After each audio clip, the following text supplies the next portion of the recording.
I want to bring in my co-host real quick and say hi to him. What's going on, MathPig?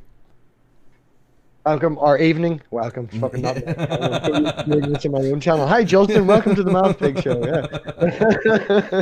Thank you for having me, man. Thank you very much for having me. Absolutely. I hadn't had you on as a co-host yet, and I was and Wes brought up the idea. It's like, hey, what about MathPig? I was like, yes, let's do that. But yeah, MathPig. Speaking of your channel, what do we got going on over there? What's that all about? Well, the channel as a whole is sort of like, as you've explained yourself, Justin, we try and help out smaller channels and things like that and bring people into the community from a wider whole. We're trying to build something where it's sort of hard to place down, but you want to have an area where everybody is welcome. You know, we don't want to create an echo chamber. We want everybody from Christians to atheists to everything in between. You've met some of the people that we've had on the channel, Yep. you know, like Richard, and you know, we've had people as bad as Praise That I Am, and fuck, we did a debate with Smokey as well, you know. So we try and make it available to everybody. We have open panels on a Thursday. They're usually running at about 10:30 my time, 5:30 Eastern. We have an interview a week, and trying to do more debates, flat out actual just debates, to bring the ideas and questions forward to mainly for the audience so that they can leave. The people that we bring on are usually very one-sided, but we do it for the audience. We want them to leave asking questions. So the debates that you want to do, are you veering more towards like a formal debate with opening statements, rebuttals, cross-examinations? The best way that I found to do it this is my own format, and obviously it's very broad brush like everybody else's format, but I like the 10-minute opening, or minimum, or not, sorry, minimum, maximum 10-minute opening. Then the other person can have something similar, then a 5-minute rebuttal, and then what I do is I have an open platform for possibly 45 minutes, but I do make a point of every 10-15 minutes letting the other person be in charge. So you would lead the conversation and ask Luke questions, then 10 minutes later Luke would lead the conversation and ask you questions, and try and stick to that, and then obviously questions and answers at the end for the audience. Yeah, that's kind of what I've been looking towards going into, is instead of, because I've done a few debates, and you know, my most recent debate that I did was on the Bible and slavery, a moral argument for the Bible and slavery, or against for my side. But so it was very formal, and I want to get more towards the, you know, opening statements and then like an open discussion, like a free dialogue after that. But that's a very good idea to every 10-15 minutes to switch it up and say, hey. I find that if you do an open conversation, it just rambles. You'll end up going down a rabbit hole, and then before you know it, it's just you asking Luke questions for the sake of the audience because he's the Christian, you know, or back and forth. He feels defensive. But if you know that you have an alternative time to swap back and forth, I find that you'll answer the question more genuinely. And obviously, you know, you have a bit of leeway if the question takes a wee bit longer, but informal is part of the formal debate, and I think that gives it more of a realistic, more of an honest approach. Like, and it keeps from a lot of gish galloping and filibustering, you know. Yeah, and before you know it, you've asked 10 questions, you're down one route, and you forgot what the first question is. So it's good to bring it back on topic. That's very true. All right, so what's your channel called, and where can we find it? MathPig. There, you search MathPig. I've got mathpig.com. I'm MathPig on Patreon, MathPig on PayPal. You search MathPig on Google, you'll find me. Gotcha. I'm everywhere. I'm pretty sure, let me just double check. Pretty sure we have. Yes, I checked. You've all my links. We already got all the links down in the description below, so we're good to go with that. But without further ado, let's bring in our guest. Luke, how's it going? That's going well. I'm curious about the MathPig etymology. How did that name come about? It's a long story. The basis of it is I don't like being pigeonholed.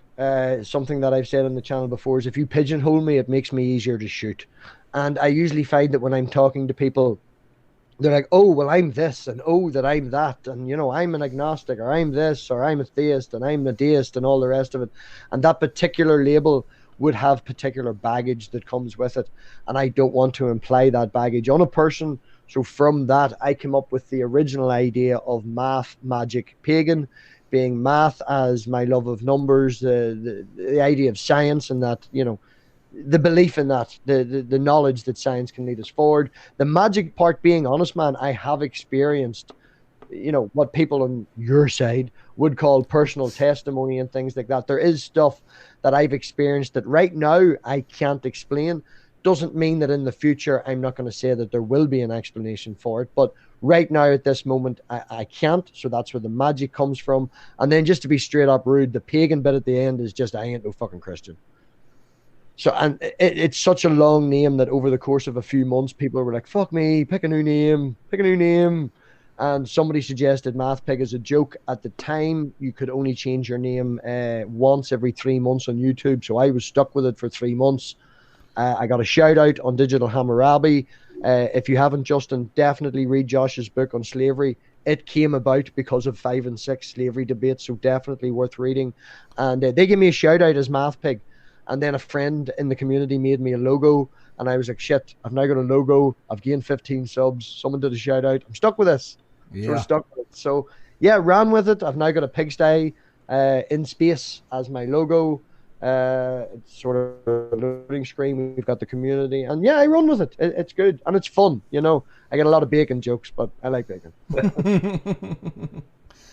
So Luke, typically what we do in these shows is we say hi to everybody, and then we get down to getting to know you a little bit as the guest of the show. So if you could, anything that you're comfortable talking about, as transparent as you're comfortable as being, kind of give us a background on who you are, how you came to be the believer that you are, what belief you hold, and why you believe it.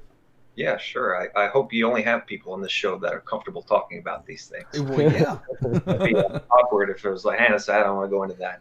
My name is Luke. I'm from Pennsylvania. I was born and raised here. I'm from a big family. I have 5 brothers and 3 sisters.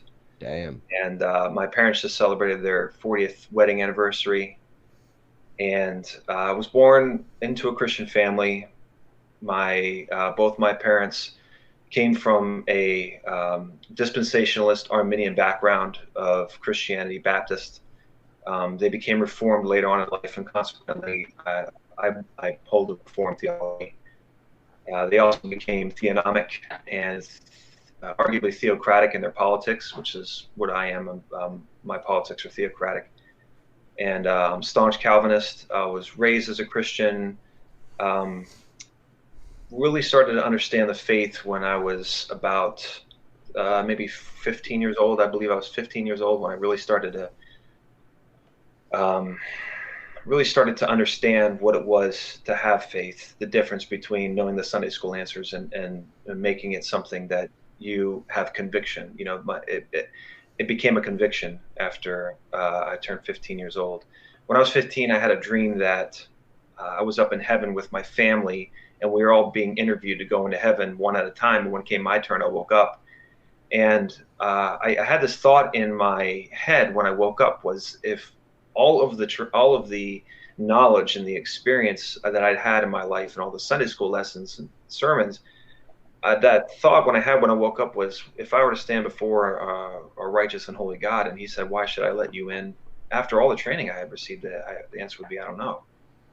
And I started to really read the scriptures after that. And, when I established that, faith, righteous shall live by faith, and it's faith, you have been saved, by grace you've been saved through faith, and things like that. So that's pretty much my testimony. As I started growing up, I started to get involved in, my dad's a talker. My dad is a pastor, but I'm not a PK. He did not become a pastor until most of us were out of the house. So he's pastoring a church here in Pennsylvania, which I started to recently attend. So that's pretty much my Christian testimony. I used to host a podcast called Streetwise Theology, where I would do debates. Not many, but I did a couple. I would write essays. I would do commentary. I stopped doing that, and I started another podcast called Brotherhood of the Silver Screen, which is a movie podcast, which I do with my brother and 2 friends of mine, where we just talk about movies for a long time, and often has a Christian perspective on it. We're not fans of, sex in movies. We're not fans of the feminist takeover of Hollywood, stuff like that. We believe it ruins movies. This stuff that we talk about on there, and we we have a really fun time. That's called Brotherhood of the Silver Screen, the podcast that I host. Right now, I just recently got married and coming up on my 1-year anniversary with my wife. She's from Brazil. Congratulations. Thank you. And so I have a house here in Reading. I work for UPS full time. I'm a driver for them. And yeah, any other questions you have? Fire off, MathPig. You got a couple? Oh, I don't know. Yeah, I can fly off a few there. Right. Again, I apologize straight off. Look, I'm only meeting you tonight, so if I ask any stupid questions or anything like that, or if my approach is improper or anything like that, I'm a big mouthy Irish guy, so I apologize if there's any offense comes across. Sure, with Calvinism, I can come to forgive you. Yeah, well, Calvinism, you know that there's obviously baggage that comes with Calvinism, as we just explained with my name, like, you know, and there's instantly opinions that popped into my head. You know, there's this, there's that. You're either saved or you're not saved. There's the whole free will doesn't exist. There's the whole 5 stages of Calvinism. You know, and then you say to me that feminism is destroying movies, and I think that even in itself, just as a small statement, is just why the fuck, you know, how is feminism destroying movies, right? I'm going to ramble for a minute before I get into my questions, but like, I'm raising my daughter. I have a 3-year-old. She's going to be a strong, independent woman, like, you know, and that's the way I want it to be. At the minute, we're doing potty training, and as of last week, I'm now not allowed in the toilet to help her out. She doesn't even want to use the potty anymore, you know, and I know it's little and small things, but it's what I want is a strong, independent woman. And my girlfriend, everybody that knows Manda, you ain't controlling that woman. You know, she fucking controls me. Not that she wears the trousers in your phraseology, but there's an awful lot with Calvinism. And why do you find that Calvinism is, you know, so? Why did you pick Calvinism over any other denomination? Why is it Catholicism isn't any good to you, or the baptism, you know, or the Baptist that your parents was in is not, you know? What made you go down the route of Calvinism? Because in my opinion, Calvinism is one of the stronger, more fundamentalist versions of religion. And why would you take that stage? Like, or why would you go to that? Is it I'm rambling. Go on ahead, Luke. Go. Well, I mean, I don't know if you realize if you misspoke, but it's not a denomination. Like, there's no Church of the Calvinists. You know, sorry, no. Well, I'm not in America, so I'm in Northern Ireland, and all we have over here is, are you a Catholic or you're a Protestant? And it all depends on what you vote for, not actually what church you go to. We even have the Church of Ireland, which is a Protestant denomination, and the only difference between the Church of Ireland and the Catholic Church is they don't listen to the Pope. They still have all the rituals. They still have all of that. So, yeah, I do apologize. Yes, yeah.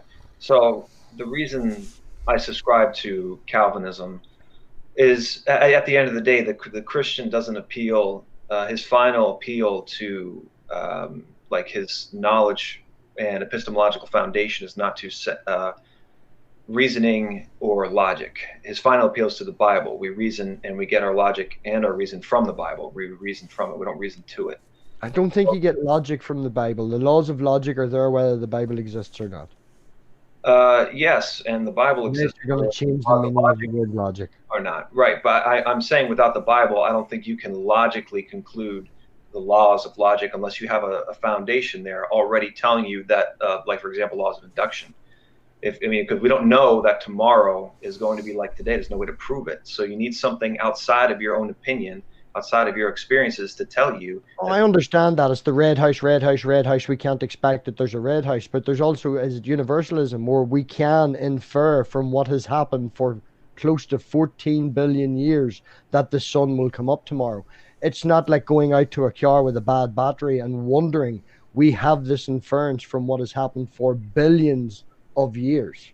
Yeah, I mean, we don't. That's not how we live, though. That's not how I live my life. I don't say, well, I infer because it was like this yesterday, or today, it's going to be like that tomorrow. You know, that's not how we live. You don't know. You know, you just infer. That's not knowing. It's just believing. Well, what you're trying to say and what you're trying to maybe conflate is what I have using the word faith. You know, you're going to say that I have faith in all of these things working. I know that these things will work from what has happened before. It's not the red house fallacy. It's not. I know that my satellite, that GPS is going to work tomorrow. I know the sun's going to come up tomorrow. You know, these things we know from what has happened. There's no faith. You know it, but I don't think it's consistent with your worldview. I believe that you do know it. I agree. I think you know it. I think I know it. But once you get worldview, if you can, for me, what would you consider to be my worldview? When I get down to the foundation of your worldview, you say, well, at the end of the day, when you see the man behind the curtain, why do you think that tomorrow's going to be like today? Well, because it's always been like that. It's just always the way it's been. Yeah, it's right. Okay. No, go ahead. I mean, that's what it is, though. I mean, you can't go further than that. You know, that's the foundation. I could say it better, and I could explain it more than just saying, because I think the sun's going to come up tomorrow, the reason being it's always come up tomorrow. That is not the same as, having faith. And it's a very bland, very straight up statement to make it simplified, but it's so much more detailed than that. To me, it comes, again, at the end of the day, when you keep asking the question, you get down to the foundational level. It still is just plain and simple, because that's just the way it's always been. You can dress it up as much as you want. At the end of the day, man, you can say that, right? You can say that the reason I know that the sun's going to come up in the morning is because it's always come up in the morning. No, the reason I know it's going to come up in the morning is because of the evidence, the things, the tests, the experiments, and the fact that it's happened for 0.8 billion years. Well, not the sun, the universe, you know what I mean? But, yes. It's different. It's not just, it's done and happened before, so it's going to happen again. There is evidence to show this. This is the thing. There is evidence and proof to show that this is happening and that it will continue to happen for a certain period of time. Right. That can be interpreted differently by different people. Some people might conclude that tomorrow's the end of the world. You know what I mean?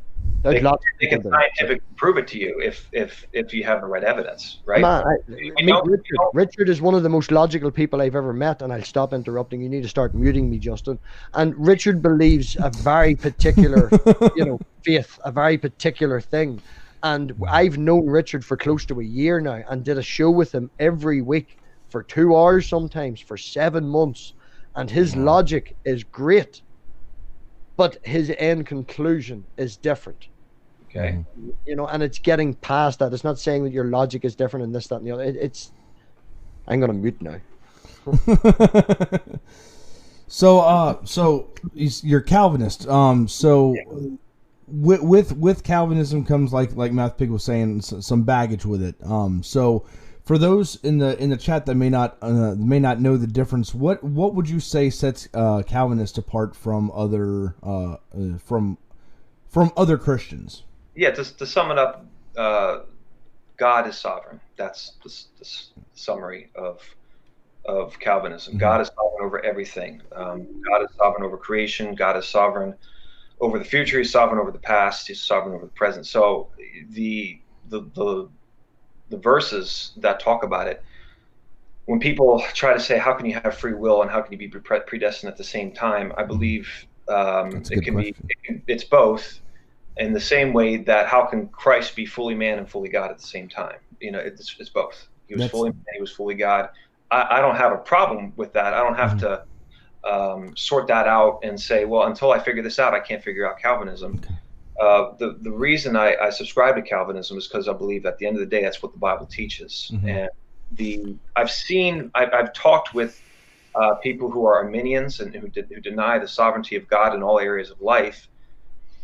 And they start to go down paths that are pseudo heretical. I remember I talked to one person and they denied, right? And I'm not going to say everybody does this, but she was saying, well, if that's true, then the people out in the middle of nowhere who've never heard of God, he would send them to hell, and God would never do that. Mm-hmm.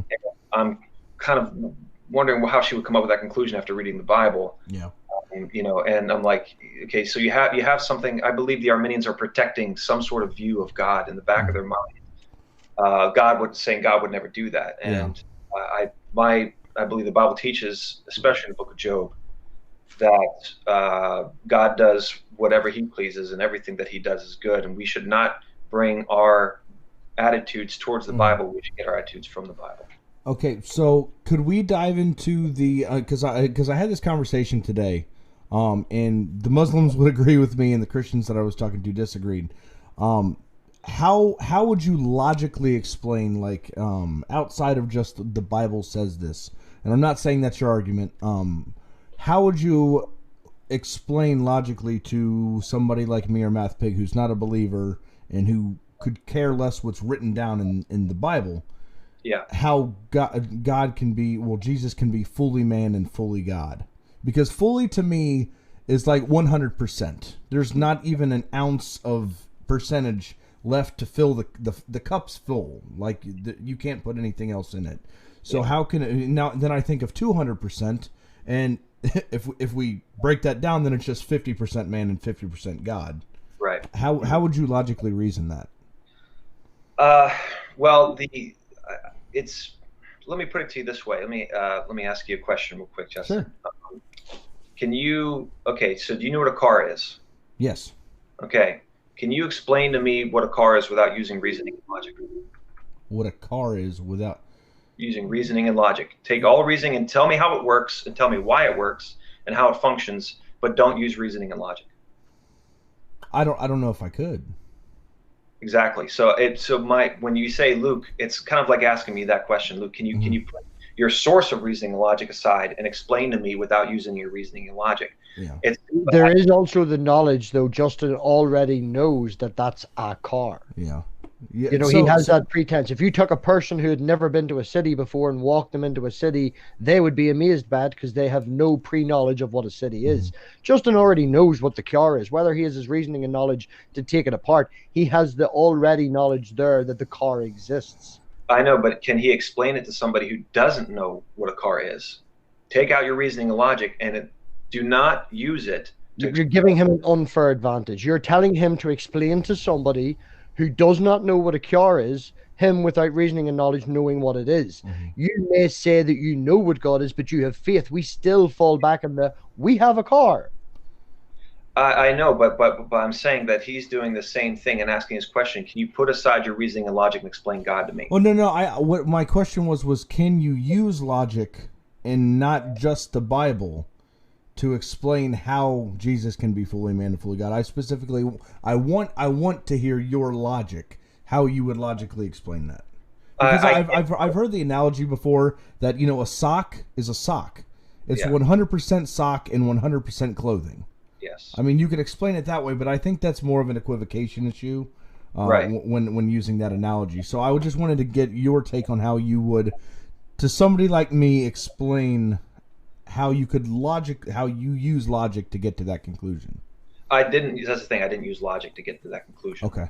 My logic does not reason to Scripture. It reasons from Scripture. Okay. So I read the Scriptures, and that's where my logic comes from. The foundation of my knowledge and wisdom comes from the Bible. I didn't sit in a room and think really hard. I'm not saying you said this, but I didn't sit in a room and think really hard and then study a lot and then conclude, hey, there is a God and I'm not him. Yeah, that's not the basis. So I mean, at that point, even having that conversation with me would almost be a waste of time because I don't have the same foundations that you claim to have when it comes to belief to go to the Scriptures and extrapolate logic from the Scriptures.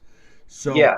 Let me explain real quick why I believe any conversation on the Bible is fruitful, and I believe almost all conversation is fruitful depending on what you're talking about. People have come to know the Lord from a remark, a comment, a sentence, and that got them thinking.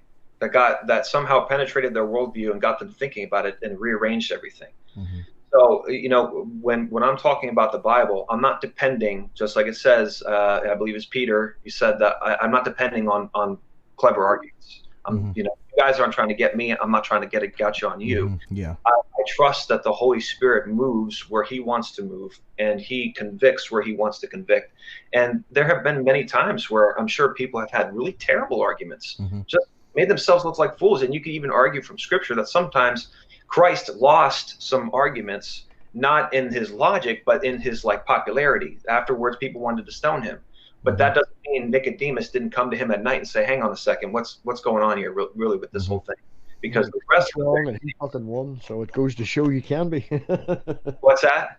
I said Trump's an example of the exact opposite. From your point of view, well, if Jesus is right, but he lost the argument, even though his arguments are correct, he still lost and was hated. Trump did the opposite. He's a frickin' agent and hasn't a clue what's going on. He ended up becoming president. Yeah, so that's an argument. But what I'm saying is that the Christian, at the end of the day, believes that the Holy, and this is another reason why I'm a Calvinist. If I'm an Arminian, and I know they hate it when I say this. I know Arminians, if you're listening, I know, we'll have a conversation, I promise. But it's not consistent with Arminian. I think the Arminian steps out of his Arminian shoes and becomes a Calvinist when he prays for the salvation of somebody else. Mm-hmm. That's asking God to interfere with their thought process. Their view is God presents a present, your decision. He doesn't force you.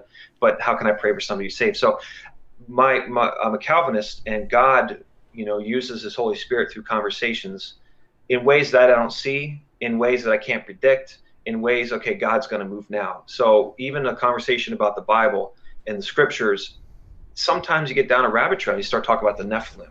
But even God can use that to convict somebody and show them their sin and their need for a Savior. Mm-hmm. So my next question would be, since being a Calvinist, there's like some predestination in there. Yes. And I would agree with you in some points, being a hard determinist. Yes. That's the position that I hold, and I'm not hell bent on it. It's something that I believe. It's not something that I can fully prove when it comes down to like quantum level science and stuff like that, quantum indeterminacy and things like that. But my question, the conversation that I've been having with a lot of people lately is, I have an argument that would state that God does not have free will. And I actually have one Christian that actually sat back for a night and thought about it, and now he's actually arguing with me with other Christians that God does not have choice. Okay. And my argument is that if God is eternal, he's always existed. If God is all-knowing, he's always known for all of eternity every decision that he and anybody or anything he created, exactly what it was going to do. Which means there was no point in time that God chose to do something. There was no point in time where God was able to deviate from his own quote-unquote plan. So I would say in God's nature, he's so, if God does exist, he would be so perfect that he would not even need choice, because choice is the ability to change your mind. Why would a perfect being ever need to change his mind about anything? So I would say that determinism is inherently part of God's nature, which makes it so that he's not dependent on anything else, and he is the necessary being for the universe. How would you think about that God has no free will or no choice? I think that I view the Lord the way that he reveals himself. Mm-hmm. And I don't try to use my understanding of eternity to understand God. Mm-hmm. I use God to understand eternity. Mm-hmm. And I do see examples in the Bible where God changed his mind, mm-hmm. and that's the way he revealed it. Now, how that plays out in eternity, I'm not 100% sure, yeah. But I believe it. I believe he did change his mind when he said, God changed his mind about, letting these humans run amok and destroy everything in his earth. And he repented. He changed his mind.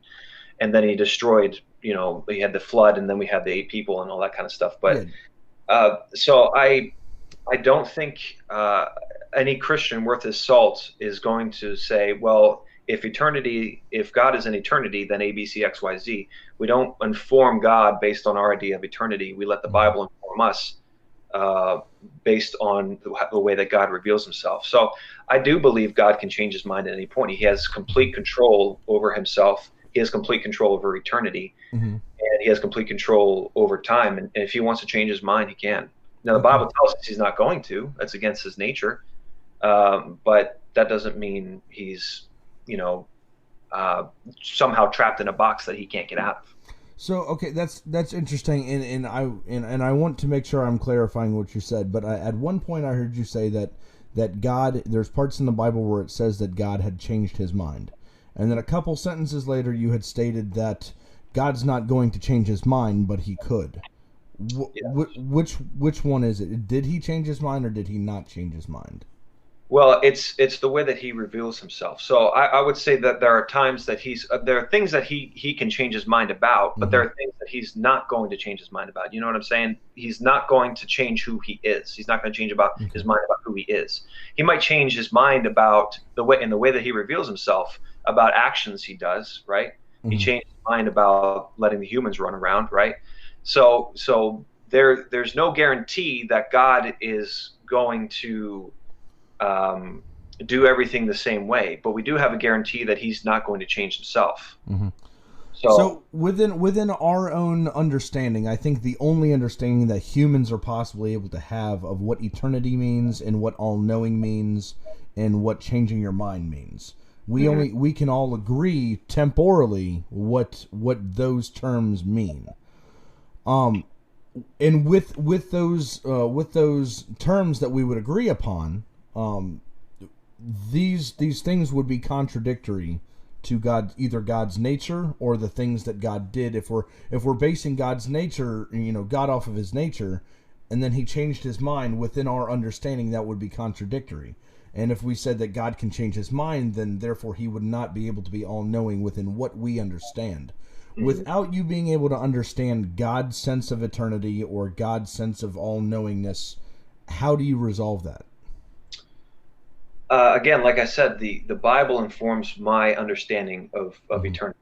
Okay, and I believe that we can understand as much as the Bible reveals to us.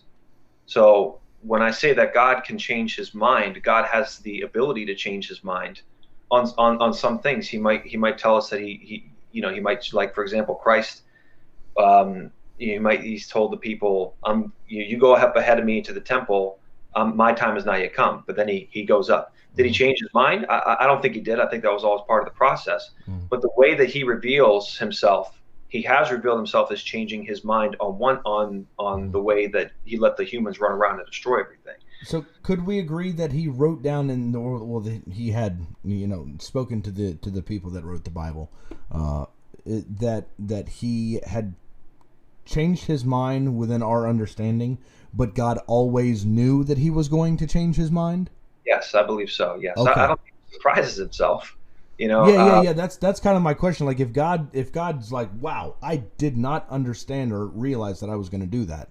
Yeah. If God's all-knowing, he would always know he was going to change his mind. And within my own logic, I don't believe God was able to choose to deviate from his plan, and that's where I take away the free will aspect of that. If he knows he's going to change his mind on something, it would be logically impossible for God to not change his mind on something. And just to add on a little bit more from that, we could probably agree that God cannot lie and God cannot sin. So those are two things to which we can agree upon that God is limited on. And if God is limited on those two things and deviating from what he already knew he was going to do, at that point, with my own understanding, I conclude that God's not able to choose. Because if he changes his mind on something, and he always knew that he was going to change his mind, making choice is the ability to make a different decision than you did before. He can't ever do that. Well, I mean, do you see God making choices in the Bible?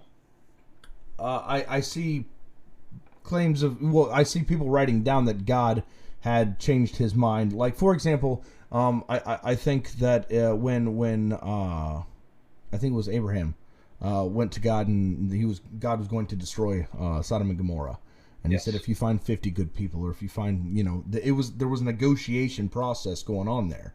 Now, if God's all knowing, he had the conversation with Abram just to fancy his time, but God always knew that there was not going to be one righteous man within the city of Sodom and Gomorrah. Right. So the conversation really wasn't for God.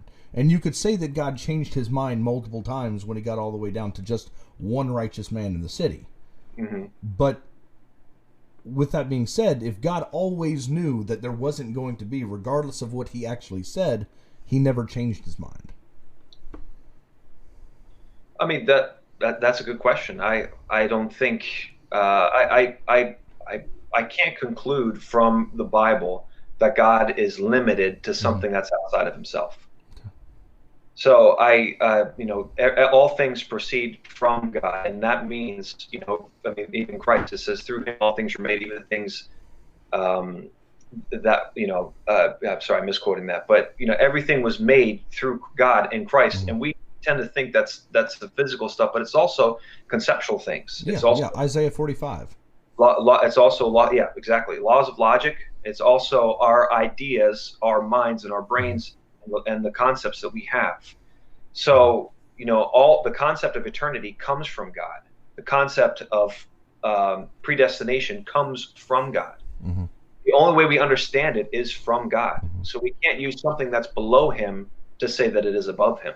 Mm-hmm. You know what I'm saying? It's that I believe that's a logical fallacy when approaching God, to take one of his tools of creation and then hold it above him and say, well, you must be subject to this. I don't think that's wise, because all of our ideas, all of the things that we know, are less than God. Mm-hmm. Everything is below him.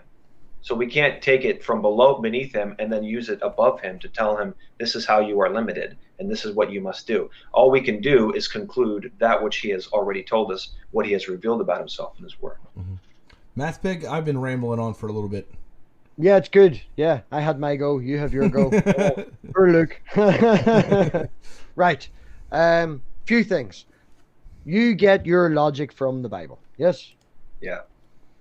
Could you give me the 3 fundamentalist laws of logic? No. Laws of the 3 fundamentals: laws of contradiction, laws of excluded middle, principle of identity. Identity, yeah. God, by the definition that you have given, breaks 2 of them. Using the can't be 2 people at the one same time, laws of contradiction that has happened in the Bible, they're all fucking memes, for fuck's sake. And breaks 2 laws of the laws of logic that are fundamentalist, that we base everything on, that you get from the Bible.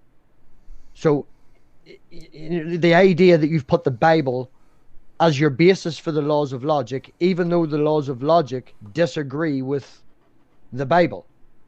What's wrong with disagreeing with the laws of logic? What's wrong with disagreeing with the laws of logic? Yeah. Well, it seems to me to be a silly sort of question. Maybe it's late. It is late here, but these things define how things work. They define, and I'm using define as a very colloquial term here. I'm from the pigsty after all, but like the law of principle, I understand, right? Justin asked you the question: how can you define logically that there can be 200% in a cup? Mm-hmm. Well, from the definition that you have give, God is outside time. God is outside existence. God is outside this, yes? Well, he's not his outside existence. Well, outside of the universe. He's outside of our physical plane, yes? He's outside and he's very much involved at the same time. I wouldn't say he's completely gone. He's present. He's omnipresent. You would consider him a conscious mind without a physical body? He's defined as a spirit, so... Again, I'm being colloquial. I'm just looking yes and no to go down a route. Yeah. Well, I'm trying to limit my answers to how he's revealed himself. I don't want to put him in a box and say this is how. Makes him easier to shoot. Yeah. No, but the point I'm trying to make is, right, if I was a Christian and Justin asked me that, I'm like, right, God exists outside the universe. God exists outside time. He's been there. He's always been there. If he's always been there and the universe isn't, he must be in, quote unquote, using sci-fi terms, another dimension. So he's in that dimension. We have the physical form in this dimension. He is both 100% God and 100% physical form. Boom, done. Move the fuck on. Uh-huh. I can just logically lay that down. Okay. You can understand that because of the laws of logic that I just put down. Okay. But you get them from the Bible. You get yours from the Bible, from your worldview. Its foundation is from the Bible that disagrees with these laws of logic. What's wrong with disagreeing with the laws of logic? Things don't work. What's wrong with things not working? Well, in this universe, I don't understand what's wrong with things not working. If it didn't work, it wouldn't work. You wouldn't be here. We wouldn't have everything around us if it didn't work. If we didn't have universalism.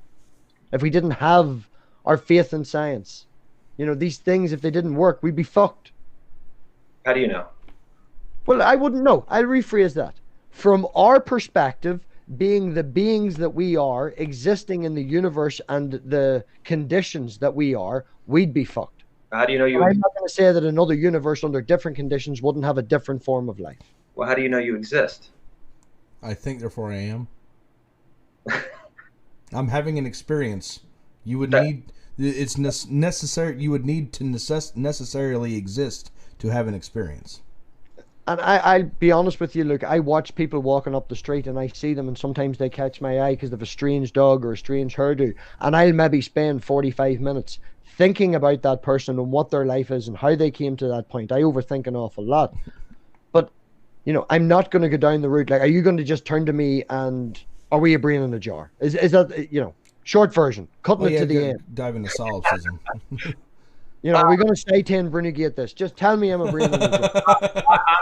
I'm trying to bring it back down to the foundational. I can't agree with you on things that we have not established yet. On the foundational level of you know, atheism, there is no explanation for existence. And so when you start to say things to me like, well, because we exist, and I can't agree with you until we... Okay, right. If I can just interrupt, as I usually do, and be real ignorant, that statement that you made, as wonderful as it sounds, you just said atheism doesn't have an explanation for existence, and we do. So God of the Gaps works. Woohoo!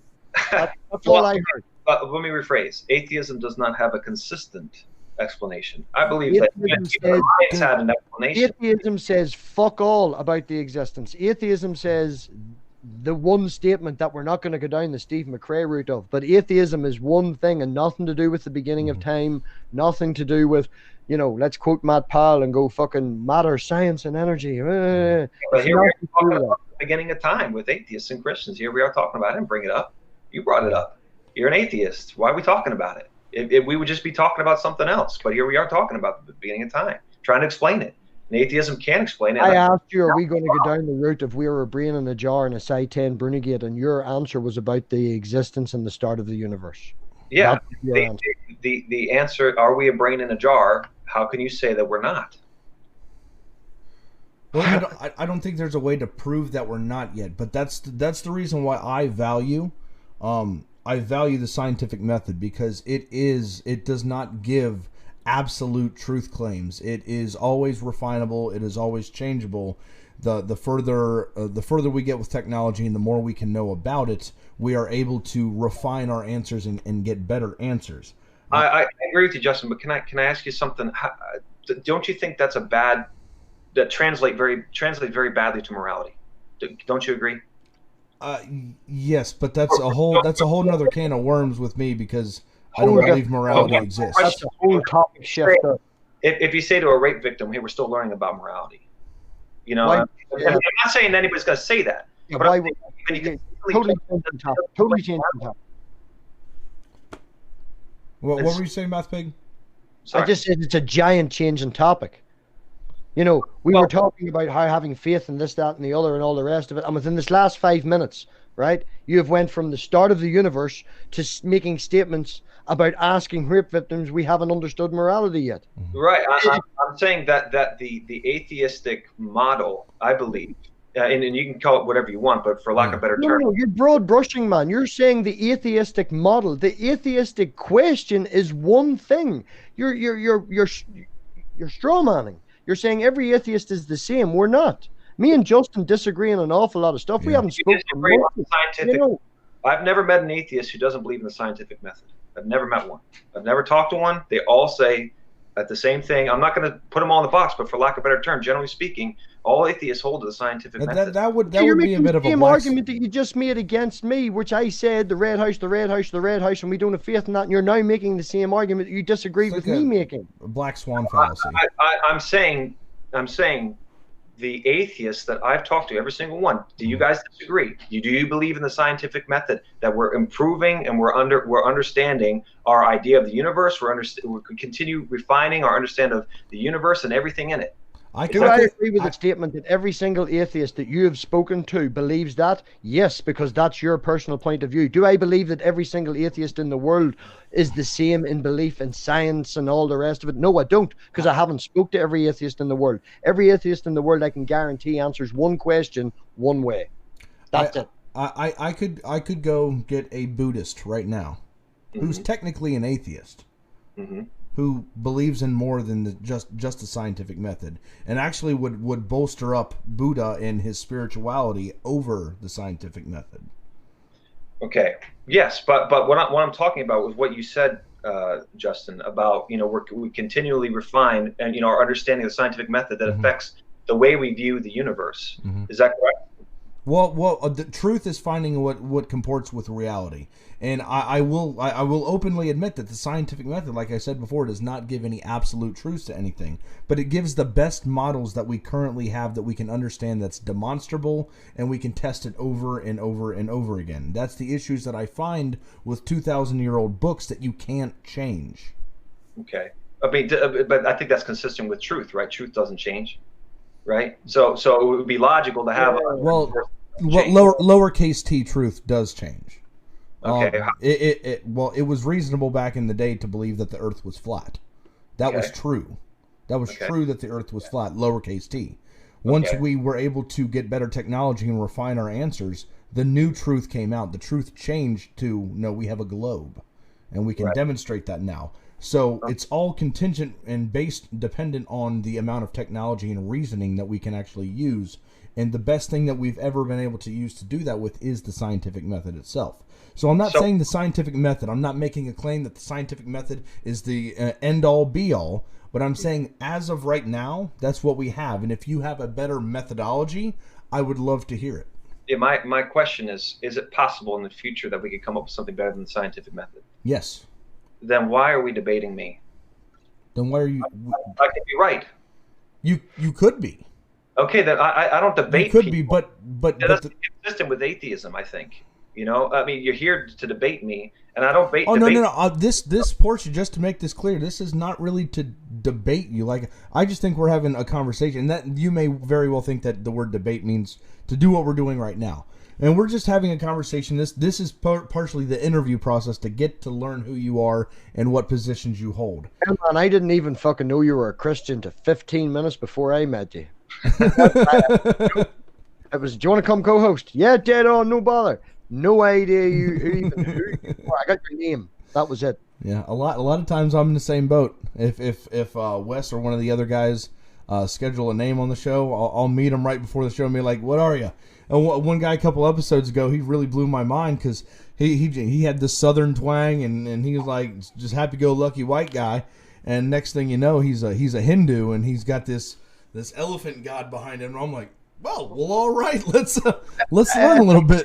If I can bring it back, if I can give a reasoning for the conclusion that Lucas came to, that all atheists believe in the scientific method, I think if I can give an explanation for it, the reason that a lot of atheists are atheists and people make them mean because they've read the Bible and stuff, I think it boils down to the fact of logical and critical thinking. And I think that comes before atheism. I was a logical thinker before I defined myself as an atheist. And I think that with logical thinking coming first, you then find atheism, because as all the points that Justin has said, define this and do this and the logical root of this and me bringing up the principles of logic and things like that, these are the things that we use to debunk, so to speak, if I can be an asshole and use that word, that we use against Calvinists and theists and things like that to debunk it. But it's the logic from my point of view that comes first. My girlfriend's call sign on her channel, and she's named Mama Atheist, but it's think critically. That's what should be the foundation. That is what the foundation is. So when you get to the point, especially in the UK, you can be a Christian and believe in evolution and believe in science and believe in all of this because it's not very fundamentalist. But then you lose your Christianity because you're a logical thinker. You still, it's the logical thinking that's the foundation. It's not the How could you debunk something that could be true 10 years down the road? I said debunk because it was a bad word, and I even called out it was an asshole word. I was just trying to use a descriptor. Okay, but I mean, I think that's consistent, though. I think that's consistent with debating Christians and talking to them. The atheists, I believe, consistently, as far as all the ones that I've talked to, and I'm not sure how you can get to logic without the scientific method, by the way. But I knew about.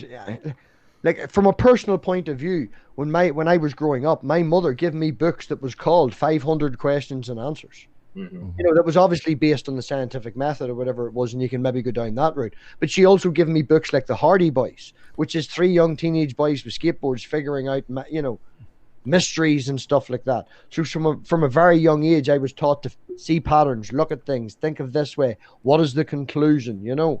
I thought it was 2 boys.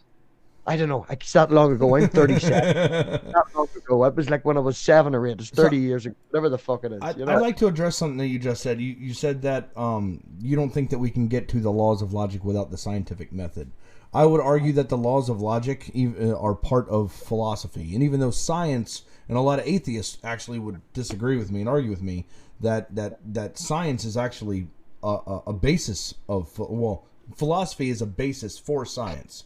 Science is a sect of philosophy, but I believe that I can use strictly pure philosophy without the scientific method, just to state, you know, what the contradictions that things would have, without having to empirically show it.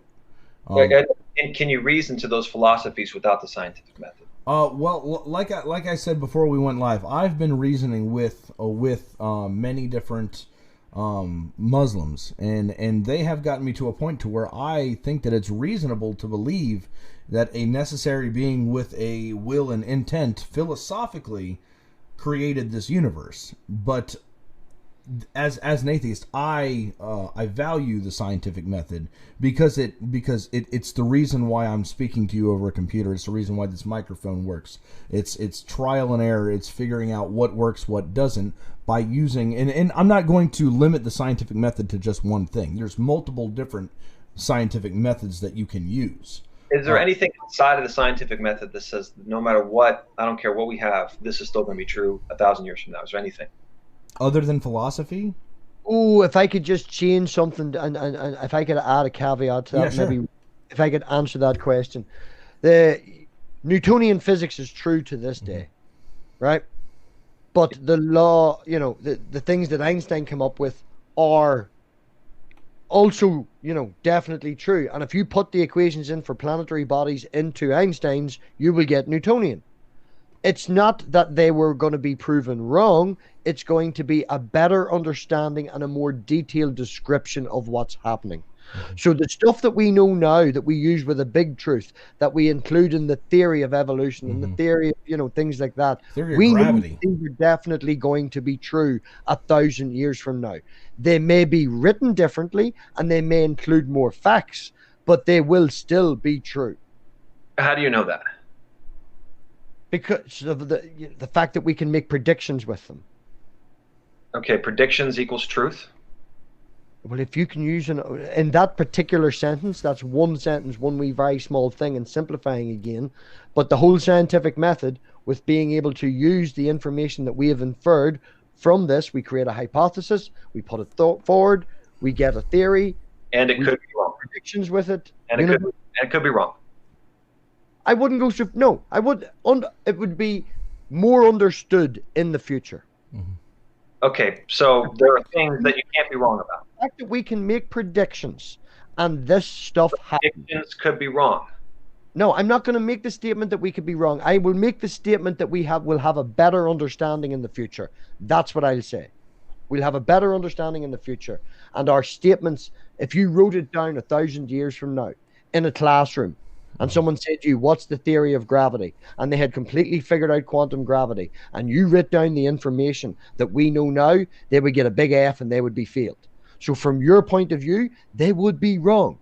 But that's taking into time that in the future we have a better understanding. If they had writ what we understand now, plus the other 10 points that they have learned over the last 1,000 years, it doesn't mean that what we know now is wrong. It means what we know now is limited.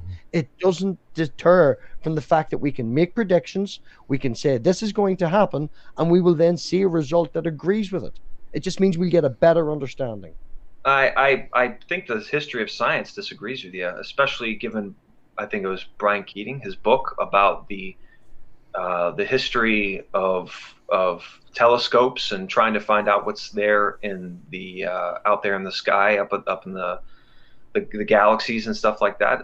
If you read his book, science has been wrong and changing. They've been flip-flopping between steady state and Big Bang for years. And when you subscribe to one or the other, your worldview radically changes. That's the whole idea of science, man. And I wouldn't say your worldview. Again, I don't like the word worldview. As I explained before, these words are an encompassing thing. I'd rather talk to the person. But of course, science has differing points of view of what happened.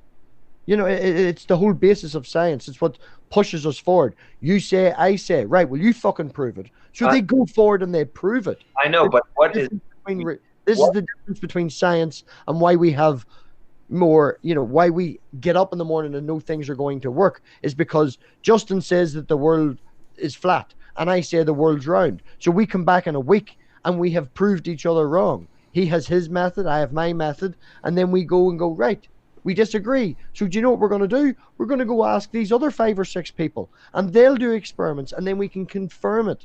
We have peer review. But you said to me that you can't say that every atheist believes in scientific methods, and therefore you don't know. And so now you're telling me with just a few people, we can start to know things outside of everyone's experience, outside of everyone's experience. Giving a small example of what peer review is, and if you look back in the context of what I was saying, I have not met. I'm not going to make a statement that I know what every atheist thinks. The end of that conversation was the only answer that atheism stands for is one question with one answer and one belief. That's it. There's no worldview. I also gave an explanation of why most atheists think. You're putting atheism first, and that's why they think logic. And I'm saying most of them think logically. That's how they end up with atheism and then have a belief in the scientific method, because it's a follow-on from that. That is the statement I'm making. Okay, but you said peer review, right? And yes. you consistently said I can't speak for every atheist because you don't know. But now you're telling me we can get in truth with just a couple guys getting together, you know, who admittedly are not experts. Well, I think you just used... I was using us as examples, man, because I'm not going to pull a scientist you know or a scientist I know. I was saying if Justin says the world's flat and I say it's round, we go forward, we do experiments. But you haven't tried to talk. I wasn't saying people just talk shit and come to a conclusion. No, but you have go forward and do the experiments. You don't know what truth is. You don't have an objective source to say this is what. So I would argue that what we say is truth is the best model that we currently have. That's what science gives us. That's not truth, Justin. You know, I know, but okay. So that's what I'm arguing is that we have the best model that we currently have, and things can be shown to comport with reality. It can be a truth with a great new theory come along and change everything you believe in. And give me your definition of truth, Luke. Give me your definition of truth. Everything that proceeds from the mouth of God. Right. Well, my definition of truth, if I can get this right, and I'm trying to quote whoever the fuck it is, but truth is what can be shown to comport with reality. Mm-hmm. How do you know that? Excuse me? I asked you. No, hold on. I asked you your definition. You said what comes out of the mouth of the Word of God, and I did not jump at you and go, "Can you show me that God exists? Can you show me He is a mouth?" You can't. You said He's a disembodied mind earlier. No.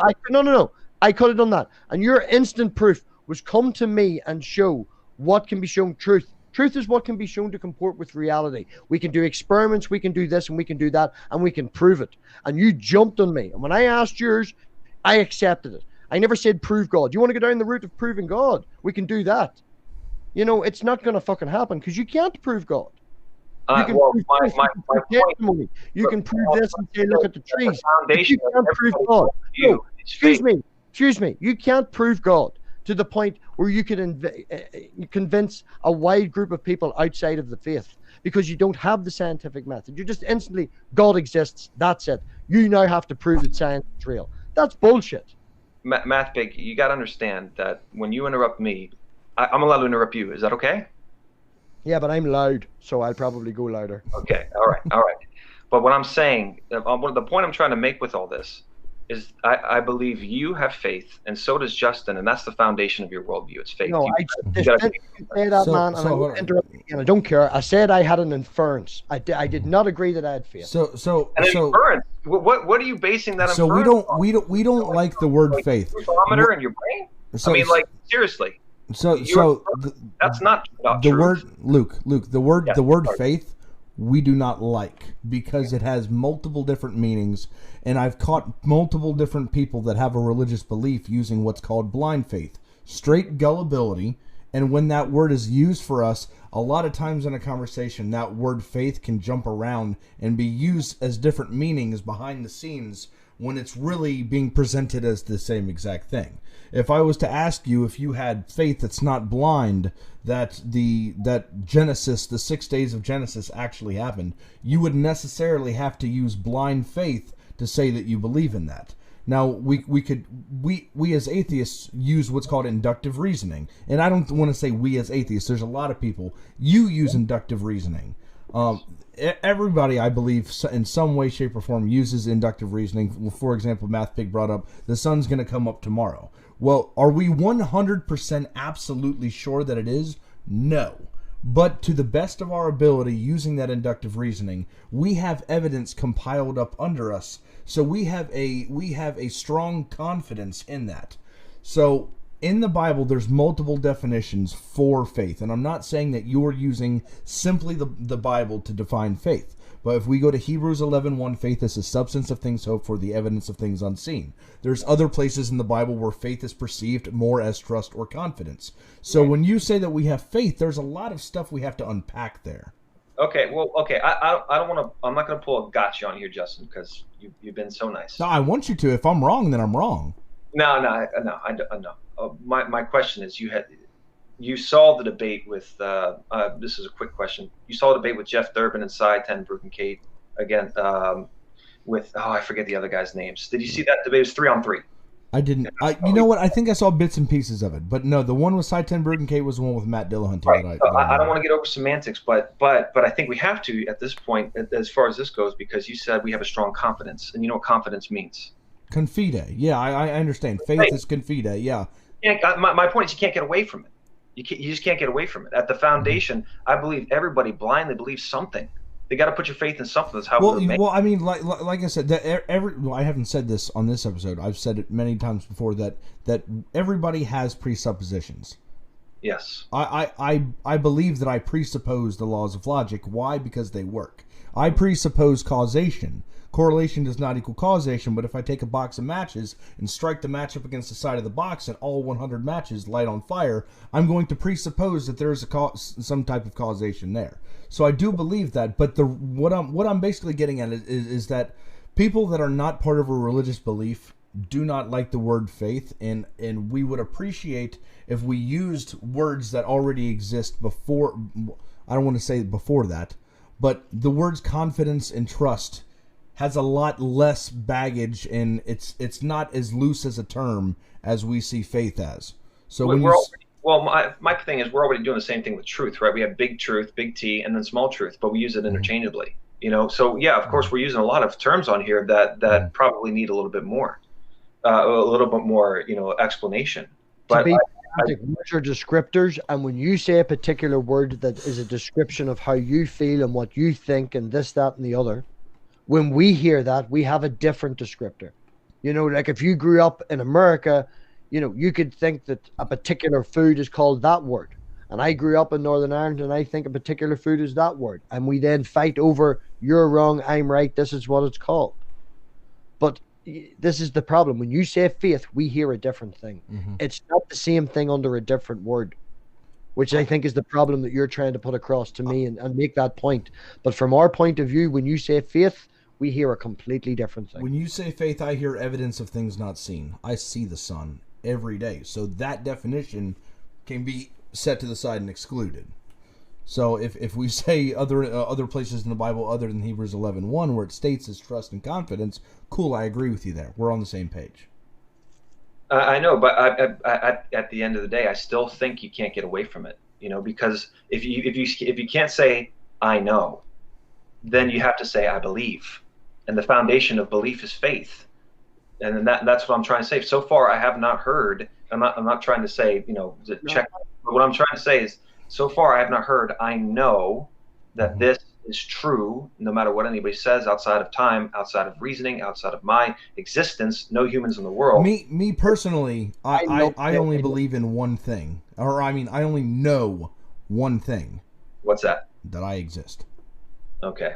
How do you know? I love saying I don't know. I love to learn. OBS and all of this has been within last year and a half. Before that, I learned cars, and our Discord. Before that, I learned cars. You know, I love to learn. I put my hand up and go, I don't know. It's fucking great. Come teach me. Yeah. You know, at the minute I'm learning building computers and stuff. You know, I love to learn. It's happy to say I don't know. Okay, I explained Matt, to you before. I have a question for you. Are there things in your life? Are there things in your life or things in your understanding of the world that are never going to change, no matter what anybody does or no matter what anybody says? From a personal point of view, my particular stance, if me and you had a conversation, which I'd love to do, Luke, you're more than welcome to come on one time where it's just the two of us and we can go back and forth. Right. To quote, oh, fuck, this is awful. But to quote The Matrix, man. Right? I know, it's silly, right? It's silly, but it's no, that's one of my favorite movies of all time. Yeah. Well, we all know the decisions that we've come to. I want to find out the why. I lost my faith from I was a Presbyterian originally. I can't remember any of it. I was in the Salvation Army. I was in training to be a junior soldier. Still have my Bible, still have my songbook, you know. And I lost my faith at a very young age. So it's different from me. Okay. But I've spent a lot of years coming to terms. I went through the anti-theism stage. I went through the goth stage. There's pictures of me with long hair and white face and black nails, man. Yeah. So when we have this discussion, I know that nothing you're going to say is going to change my stance on God. I'm not a full-blown atheist that says he doesn't know. I've described myself as what is colloquially known now as an agnostic atheist. But come talk to me. You'll find out more.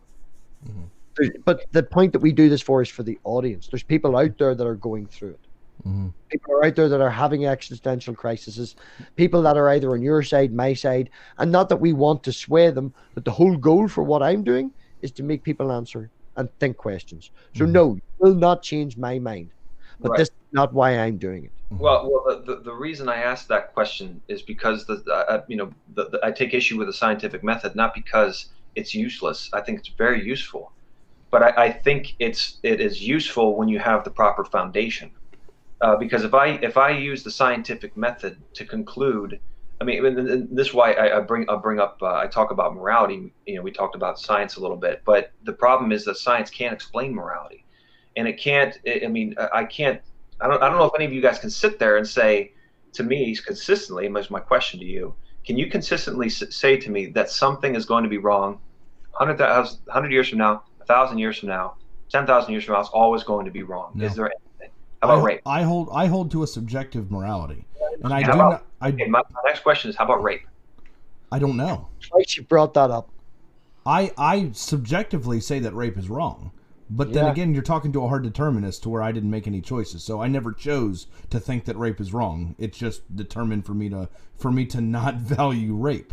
So I hold a subjective morality to where I think that people come together with opinions. Any PTA meeting or any city hall meeting that you have, people come together with their own subjective opinions. And if they value subjectively human well-being, we can say, well, let's grant all of these rights. And then we look at some things that you can do, and we can take away the things that cause harm and take away from people's quality of life and well-being. And that's where we start limiting liberties and freedoms. And all that's based on is a appeal to majority, because the majority of whatever these subjective opinions are is a consensus. And at that point, it's a shitty system, I would agree, because you can't get to an objective truth. And I agree with you. So everything that you're about to say about how subjective morality cannot describe and show objective truths to these things, I'm in agreement with you. I just don't think we have a better idea or a better method, and I've never had anybody be able to actually show me how an objective morality can solve anything. I wasn't going to say that. What I was going to say is that, you know, well, MathPig, let me ask you before I you know. We're going to be wrapping up here in just a couple minutes. We're already 14 minutes over, and this is good after party stuff. If you want to ask this last question, cool. I just want to let you know we're wrapping it up here soon.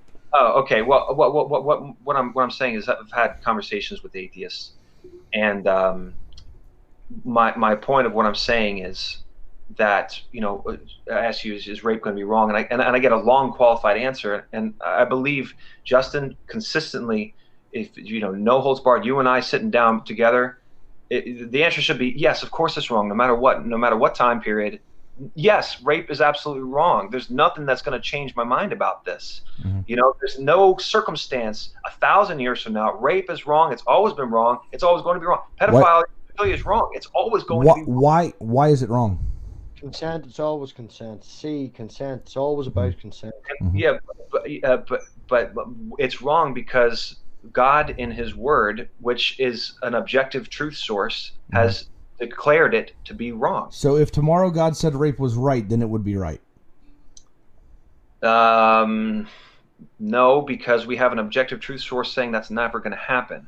So your answer to that is, no, he asked you for an internal critique. If God said that in the morning, I know there's parts of the Bible that say, you know, with Jesus coming in and the fulfillment of the law and all that stuff, that God's not going to flood the earth again due to the rainbow, and God's not going to do this and do that.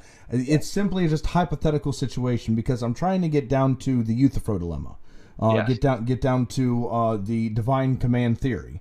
Because if we just is it good because God says so, or does God say good things, or God command good things? If it's good because God says so, that means that God could literally say anything, including rape people tomorrow, and it would be good within your moral sense, which I don't believe that's morality. I believe that's just obedience to an authority. Well, then you would have to say that the truth that I believe in is subjective. It's not subjective because it can't change. It's not possible. The truth that so let's just say, is it wrong for a mother to have sexual relations with her son? Yes. So we could say, yes, it is wrong due to the objective fact that if they have a child, that child could be born with deformations and have a limited quality of life. What's wrong with quality of life? Well, I subjectively value human well-being. That's as far as I can get. That's as far as I can explain. But that's the reason why I say it's wrong, because of an objective fact that child could have deformities. If we were to flip this situation around within a subjective worldview, if we say that they're not going to have sex, they're just going to have oral sex. Yes, me and you would agree, and I think MathPig would too, that's icky. We don't like that. That's nasty. That's disgusting. You've got cootie. But if they are two consenting adults, why two? What is wrong about that?